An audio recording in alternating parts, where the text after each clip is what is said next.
Hello and welcome. So normally here on Ruminations, we'll start off the episode looking at our phones, we'll look at each other, make a snide remark, and then the show starts and we continue with the recap. However, this week we do need to talk about something a little more serious at the top of our show.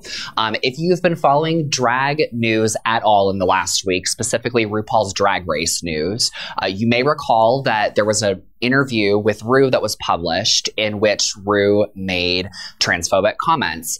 Now, this is not the first time RuPaul's Drag Race or RuPaul have had a transphobia problem. If you've been following the show at all throughout its history, you do know that that is the case.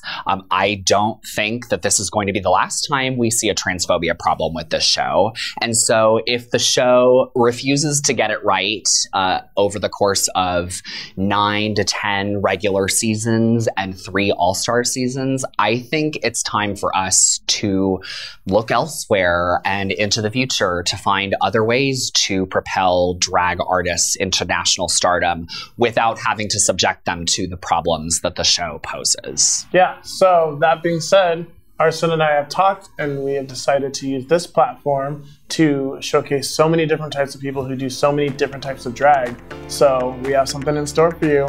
But after next week, we will no longer be doing rumination recaps of RuPaul's Drag Race. So All Stars will be the last one. But stay tuned for what we have in store for you.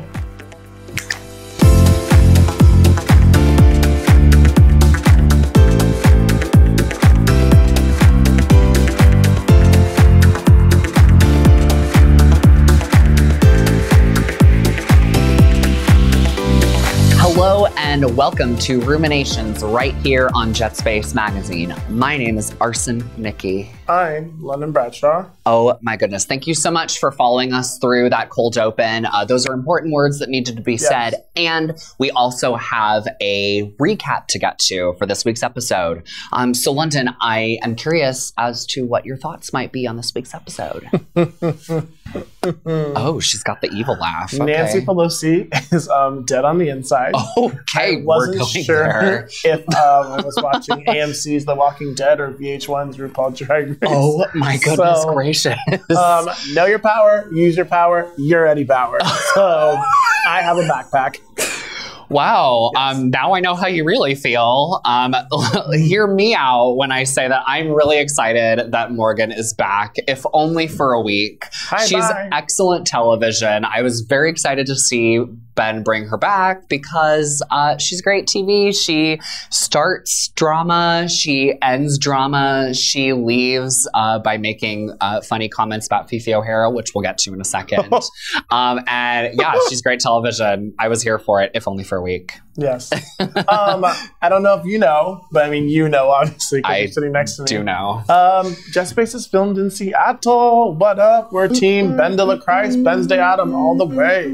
So, I was leaving the producing building, the filming station. The room that they keep us in. Help us. Not really, not really. I was leaving and I checked Facebook, you know, walking to my car. And the first thing I saw was after Ben de la Creme went home last week, I was like, oh, Seattle's going to be really bitter. And then it says, I bet everybody in Seattle who works at a bar goes, no! Oh, where's our viewing party audience? Yes. So we don't know if it decreased or increased, but, you know, Ben's not here. Yeah, which is a bummer, but we still have 2 more episodes, this one included, to talk about. So, yeah. London, I think it's time for us to get right into it.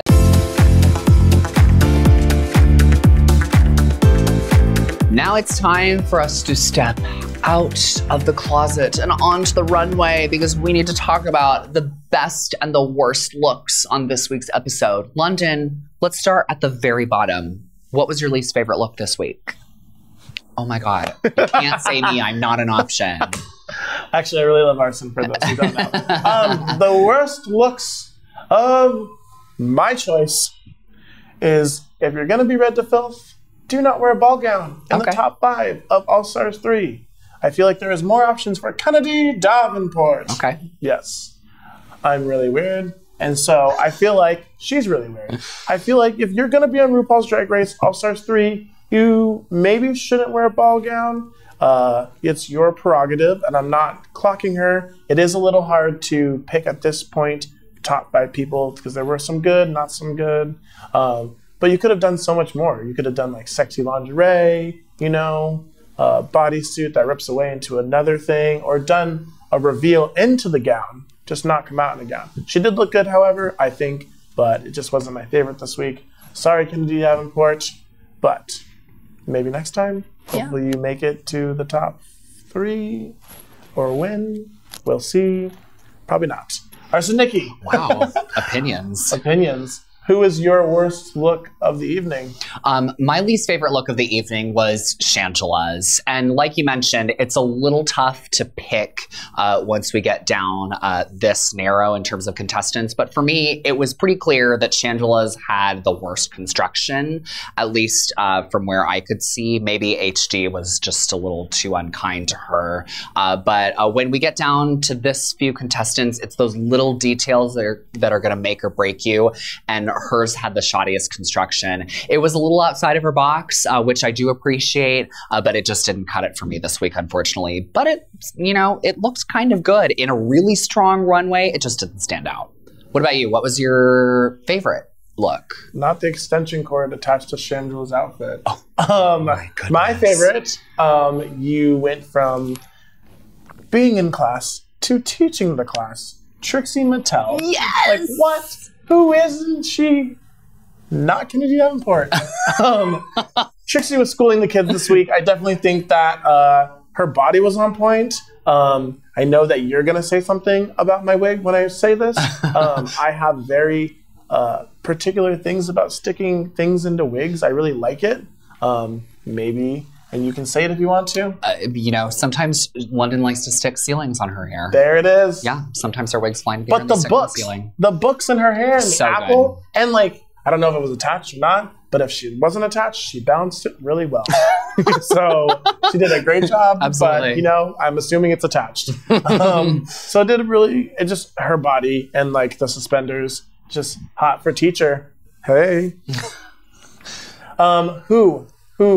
You. I'm going to tell you. I'm just going to tell it to you. Tell me. Morgan McMichaels. Oh, God. Oh, my goodness. Scotland. Her outfit was so fashion. It was so gorgeous. It was straight off of a runway from the last year or so. It was almost like Alexander McQueen in the way that the pattern just sort of swept all over her, and the hair too. It was absolutely gorgeous, and the silhouette that comes all the way out to here, and the construction was impeccable, and that's what I really appreciated about her. It was out of the box for her, but it looked solid, and that is what we were looking for this close to the crown. So congratulations, Morgan McMichaels. You did an amazing job this week on your outfit.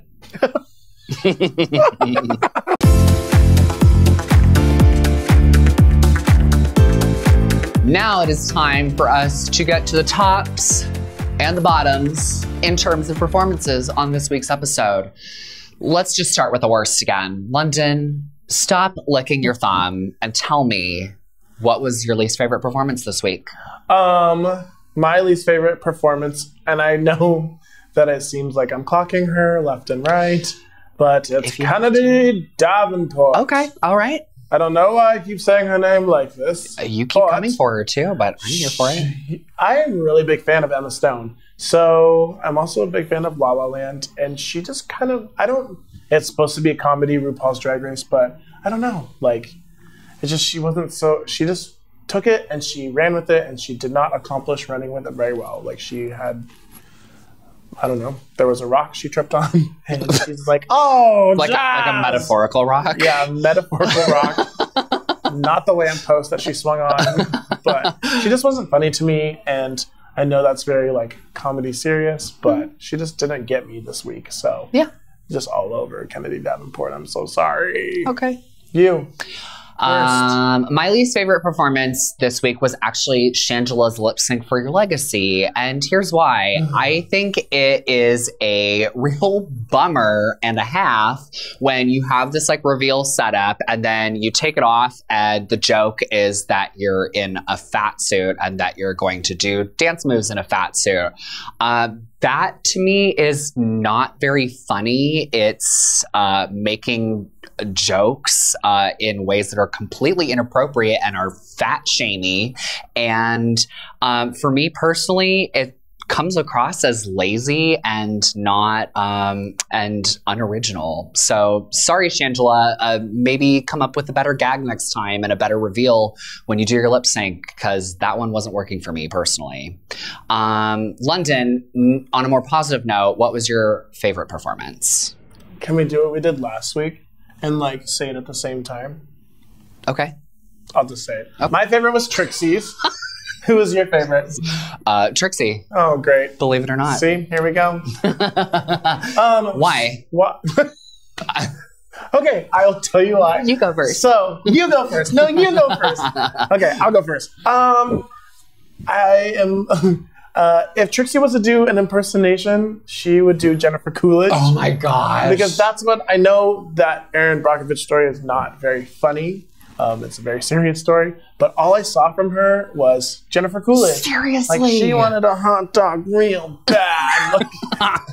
She wants that trophy real bad. That was so really funny. She just did it. She did the damn thing. And all I saw was Jennifer Coolidge and Legally Blonde and that era of that character. I'm here for it. I'm here to make it clear. That's the thing too, is that what's so amazing about Trixie's performance here is that she was given a role that she didn't really want. She wanted two others and Morgan stuck her with the role that she got, and she ended up making it work for her in a really big way. I feel like sometimes contestants on the show get like really mired in the fact that they should have been Black China, for instance. And then it ends up like, you know, going down the line and it ruins their performance. And Trixie didn't let that happen. So props to you, girl. You did an amazing job.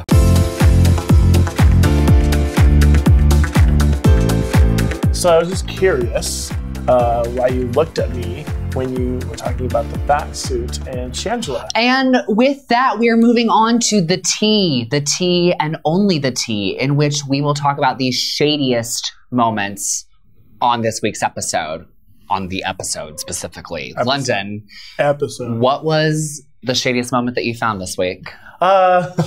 Morgan McMichaels. She's only been on RuPaul's All-Stars 3 episodes, but some of the things that was coming out of her mouth were the worst of the season, I think. In terms of shade, right? Yes, in terms of shade. Okay. Excuse me, not arson shade. Need a hot dog real bad. When Morgan was getting eliminated and she quoted Fifi O'Hara, I almost died. When Morgan was eliminated and she said, "I'm not Fifi, girl. I'll hug everyone." I was in the middle of putting a lash on and I was just like, okay, girl. Okay. She really went there. She really, really went there. So props to you, girl. That is how you go out in style. Hugging everybody. And not being shady, but being shady at the same time. Absolutely. Yes. Arson. For the episode. For the episode specifically. Who do you think, or what do you think was the shadiest moment? Oh my goodness. My favorite was definitely when Shangela was chastising Baby Zahara Benet as they were getting ready about acting all above everyone and regal and, to use her word, bougie.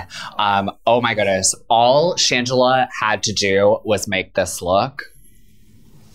And we all knew exactly what she was talking about. And I thought it was kind of funny that BB seemed to demonstrate obliviousness to it. I don't know if it was real or not, but she seemed a little surprised. And I was like, Miss Queen, how can you possibly be surprised that she would make a comment like that when you give that look every 5 seconds? So I thought that was a funny comment that she made personally. I mean, going off of what you said, I also think it's funny when someone asked her whose lipstick she had, and she's like, I'm not going to answer that, and then gave the look.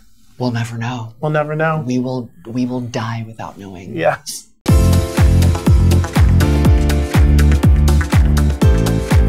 That wraps up this week's recap. Thank you so much for watching Ruminations right here on Jet Space Magazine. Woo! Please like, share, subscribe, and comment to this episode on what you think. We want to know. Yes, please. And stay tuned because next week we not only have a recap of the finale, but we will have further announcements as to what's up next for the both of us right here on Jet Space Magazine. My name is Arson Nikki. I'm Lyndon Bradshaw. And thank you so much for tuning in. We will see you next time. See you next week.